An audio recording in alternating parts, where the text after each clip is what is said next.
2월의 첫 거래일입니다. 설 연휴가 끝나고 새로 시작되는 2월 첫 주부터 쉽지 않은 상황들이 연출되고 있습니다.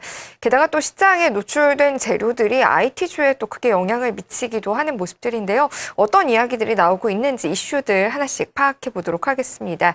IBK투자증권 최홍건 차장과 함께하겠습니다. 차장님 안녕하세요. 네, 안녕하세요. 네, 일단 시장부터 좀 짚어봤으면 좋겠는데요. 2월 첫 시작부터 1920선을 전후한 움직임을 보여주고 있고 여러 가지 좀 악재들이 산재돼 있는 상황인 것 같습니다. 시장을 어떻게 보고 계신가요? 예. 수목금 연휴를 보내고 오는 동안 육체적으로는 대단히 배부르게 보냈지만은 정신적으로는 굉장히 궁핍했다. 이것은 수목금 3일 동안 굉장히 아주 위아래로 극명한 이슈들에 엇갈렸죠. 충격은 2번에 걸쳐서. 그러니까 추가 테이퍼링이라는 또 하나는 신흥국의 금융위기의 부각이라는 이건 중국의 제조업 지표가 기대치를 또 낮게 나오면서 이렇게 됐던 부분이고 기대치에 부합했었던 미국 성장률 같은 경우는 그 반등으로서의 여력이 굉장히 미흡했었던 이런 부분. 그러나 오늘 하락이 과연 온당한 하락이냐라는 부분에 대해서는 사실 미국 시장에서 연휴를 보내기 이전에 MSCI 한국물보다 오히려 올랐거든요. 그런데 오늘 좀 충격은 큰데 그것은 온전히 테이퍼링 이슈에 대한 경기 민감주의 아주 신경질적인 반응에 의한 부분이라고 보입니다. 자, 이 놓고 보게 되면요. 지난 주말에 얘기를 잠깐 했었는데요. 페드가 시장 흐름이 있는데 여기서 더 주저앉히랴. 이런 생각들을 했었는데 결국은 주저앉히고 말았다는 점. 그래서 주식시장 같은 거 막말로 하자면 주식시장의 움직임에 과잉 반응하지 않겠다. 이런 비둘기 전리 날아가 버리는 이런 소리에는 우리가 적잖이 좀 섭섭한 마음이 들지만 이 와중에서도 우리가 무역수지를 다시 한번 이게 24개월 연속 흑자를 내면서 물론 이 부분도 기대치에는 크게 미달을 했지만 우리는 신흥국의 위기에서 대단히 차별적이다라고 외쳤던 이런 상황이었습니다. 해서 지지선은 어쩔 수 없습니다. 다시 한번 1900선을 또 봐야 되지 않겠어요? 그리고 그 지지선에 대한 부분도 의미가 없다. 1900대면 또 다시 1800대 후반 중반 보게 돼 있는 부분이니까. 그래서 지금의 외국인 매도가 다시 재개되고 있다는 점들은 굉장히 불편하다. 그리고 이 부분이 운수장비 섹터에 그러니까 자동차, 조선에 집중되고 있다는 점도 대단히 불편하다. 화학, 시클리컬에 같이 들어가고 있다는 점. 그래서 산업재, 소재, 그리고 자동차 이쪽 관점이 사실 반등 시 비중 축소 관점을 계속 견지해야 되는 상황인 건데 이건 누차 말씀드려온 내용이면서 새로운 내용이 아니라는 점이죠. 외국인들의 오늘 매도 또한 이게 운수장비의 매도가 나오는 게 오늘 특별히 일어나고 있는 게 아닙니다. 이게 주 단위 이상으로 연속해서 나오고 있던 상황이고 지수가 크게 반응하고 있을 뿐이라는 점이죠. 그래서 수급 관점에서는 일단 좋지는 않겠죠. 자동차 비중 축소 관점, 소재, 산업재 반등 시 비중 축소 관점 맞습니다. 그리고 금융주 같은 경우에 3, 4%씩 하락하는 오늘의 상황 단기적으로 최소한 볼 때는 상승보다는 하락 관점 보시는 게 맞겠다는 생각을 하지만 그러나 오늘 반영을 한껏 하고 있는 이런 지수는 지수의 레벨은 현 구간을 통과하는 요 시점에 아마 최저 수준을 지금 지나고 있을 가능성이 많다는 생각을 해봅니다. 이런 것들은 악재가 이미 이제 반영이 상당 부분 되고 있는 부분일 테고 방금 전에도 얘기하대요. 그리고 신흥국 통화도 이제 진정 국면에 들어갈 수 있는 주 중반 이후가 될 거라고 생각하면서 변동성이 축소되는 와중에 ECB에서는 경기 부양 기대를 갖고 있는 부분 아니겠습니까? 해서 수급 관점에서는 좀 갑갑하지만 지수가 이렇게 얘기해놓고 나니까 다 빠진 거다 여기서 매수할 수 있다 이런 얘기하고는 또 다른 부분이거든요. 네. 그러니까 외국인 매도가 완화될 수 있다는 기대는 물론 있습니다만 외국인이 급격하게 매수 선회하면서 여기를 바닥으로 지수가 기조적으로 반등한다 이런 관점은 아니라는 부분 정도까지만 그냥 상향해 주시면 좋을 것 같습니다. 네, 테이퍼링 이슈, 중국의 지표 부진 등이 오늘 가장 큰 이슈로 꼽히고 있는 상황입니다. 지수가 급격히 돌아서기에는 수급의 영향도 중요해지고 있는 타이밍이니까요.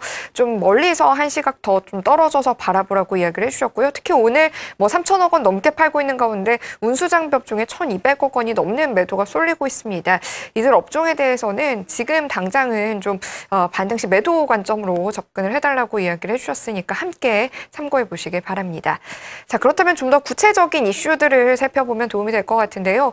오늘 구글이 모토로라를 이제 중국의 레노버가 이제 인수를 해간다는 소식이 전해지면서 우리 시장의 뭐 일부 종목에 좀 타격도 있는 등 좀 이야기가 많이 되고 있는데 어떤 내용들인지 좀 구체적으로 짚어주시죠. 예, 이것은 구글의 구글의 그 모토로라 인수라는 아주 거대 M&A 이슈가 드디어 이제 손절로 마감되는 상황이다. 이렇게 정리하면 되겠습니다. 구글이 재작년에 2012년 5월에 인수를 했죠. 인수 당시 금액이 120억 불이 넘습니다. 그리고 이번에 넘기게 되는 레노버가 가져가게 되는 게 29억 불. 뭐 주식, 유가증권, 뭐 채권 포함해서 이렇게 되니까 아주 큰 폭의 손실을 보고 이 마감을 하게 되는 상황인데요.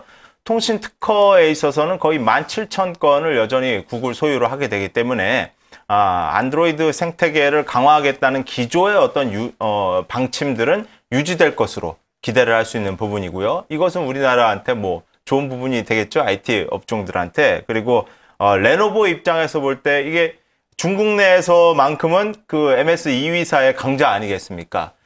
레노버가 이 모토로라라는 브랜드를 가져가면서 글로벌 브랜드를 수취하면서 동시에 대략 2,000여 건의 특허를 보유하게 된다는 사실. 이것은 중국 시장 안에서 애국심으로 선전하던 것 이상의 어떤 글로벌 경쟁력을 뭔가 특히 보여주지 못했던 레노버한테는 이제 대글로벌 마케팅의 어떠한 포텐을 확보하게 된 이런 상황이다라고 간략하게 정리가 되겠습니다. 네, 뭐 앞서서도 이 구글이 모토로라를 사실상 손절로 매각하는 것이다라고 이야기를 해주셨는데 이런 부분에 초점이 맞춰져서 구글의 횡보에 또 관심이 모아지고 있습니다. 최근에 이 삼성전자와 10년 동안에 이런 특허와 관련된 모든 계약을 서로 개방하겠다라고 좀 이런 이슈화 됐던 부분도 이야기가 함께 되고 있는데요. 그 배경은 무엇인가요? 예, 구글의 이런 스마트폰 사업 철수의 어떤 복선은 삼성과의 어떤 협력적, 동반자적 어떤 입지가 강화되는 이런 부분의 복선, 이면이다. 이렇게 네. 볼 수 있는 부분이겠죠. 바로 마찬가지로 삼성전자도 타이젠폰 출시를 늦춰가는 이런 부분들이 있었고, 또, 지난주 삼성전자와 구글의 특허 동맹, 이런 것들이 또 애플을 압박하면서 애플 주가가 어려움을 겪었었던 부분 아니겠습니까? 이래서 애플 관련주가 지난주에 어려움을 겪었다고 이 시간 말씀드렸던 바가 있습니다. 삼성전자와 구글의 협력 수준은 앞으로 더욱 높아지고 공고한 관계를 유지할 수 있겠죠. 구글과 관계를 하는 데 있어서 협력자지만 안드로이드라는 이 갑옷을 장착하고 가는 데 있어서는 어쩔 수 없는 협력자이지만 또한 경쟁자이기도 했던 거 아니겠습니까? 그런데 이 아주 거슬리는 요소가 이제 완전히 제거됐기 때문에 이제 깨끗하게 우호적인 관계만 남은 것이 아니겠느냐라는 생각해 줄 수 있겠고요.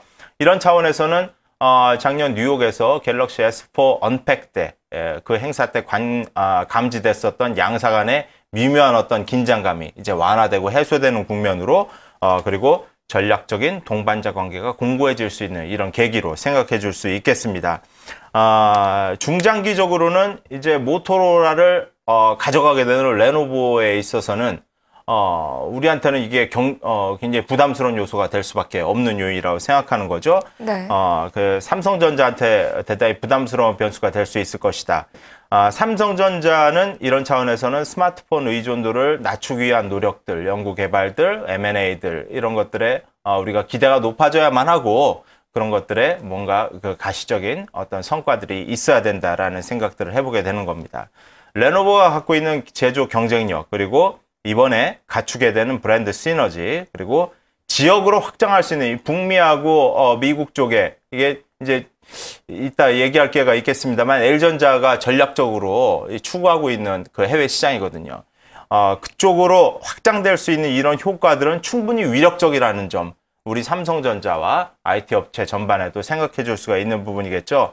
레노버가 사실 과거에 IBM의 그 싱크패드를 가져가는 그런 과정에서도 사실 전 세계의 분석가들은 다 야, 이 가져가 봐야 뭐 있겠느냐 생각했지만 결국은 상장 폐지한 건 델이었고 PC 제조업체에서 1위로 올라서는 이런 기염들을 토해냈던 이런 전례가 있었던 만큼 당장의 1, 2년이 아니라 5에서 10년을 봤을 때는 충분히 우리가 경쟁의 위험 요소로 생각해야 된다라는 당사의 논평입니다. 네. 일단 뭐 시장에서는 구글과 삼성전자가 손을 잡으면서 애플을 좀 경계하려는 것이 아니냐라는 이야기들도 많이 됐었는데 이러한 협력은 전반적인 전 세계 IT 업계는 뭐 긍정적으로 좀 작용이 될 수 있지 않을까 보고 있고요.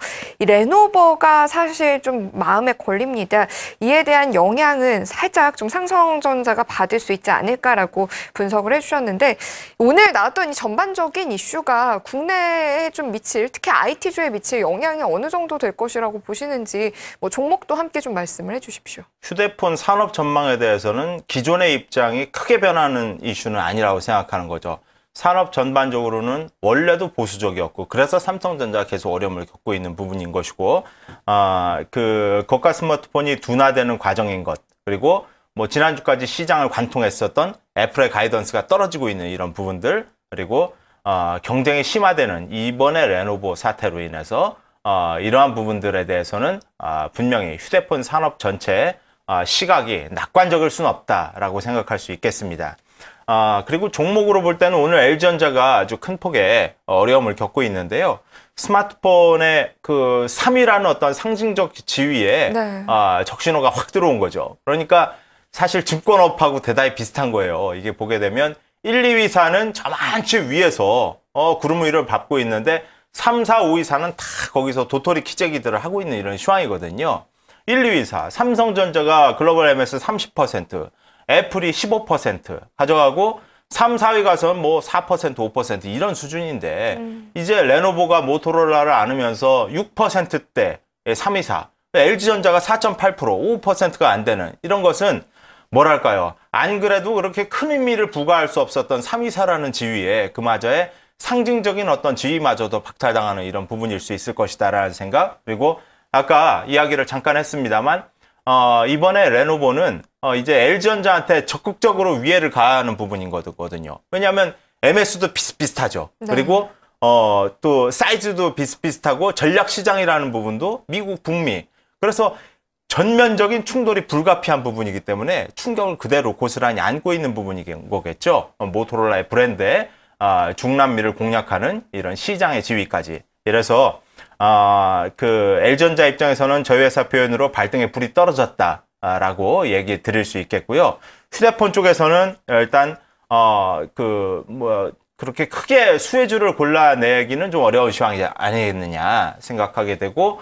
부품주 쪽에서 뭐 그 수혜는 아마 좀 최소화될 것으로 그러니까 갤럭시 S5의 뭐 카메라 모듈 쪽 이런 쪽 내지는 방수폰 뭐 이런 쪽에 아주 제한적인 제한적인 어떤 수혜주 선별이 있지 않을까라고 생각한다는 말씀입니다. 네, 현재 LG전자는 4% 넘는 하락으로 52주 신저가를 기록을 하고 있는 상황입니다. 녹록지 않은 상황이 또 펼쳐지고 있는 만큼 LG전자에는 좀 큰 타격이 되고 있는 상황인데요. 향후 레노버의 행보 좀 자세히 살펴보셔야 될 것 같고요. 그나마 좀 수혜를 받을 수 있다면 삼성전자 갤럭시 S5에 좀 기대감이 남아있는 부품주 정도, 특히 카메라 모듈 쪽 이야기해 주셨으니까 참고해 보시길 바라겠습니다.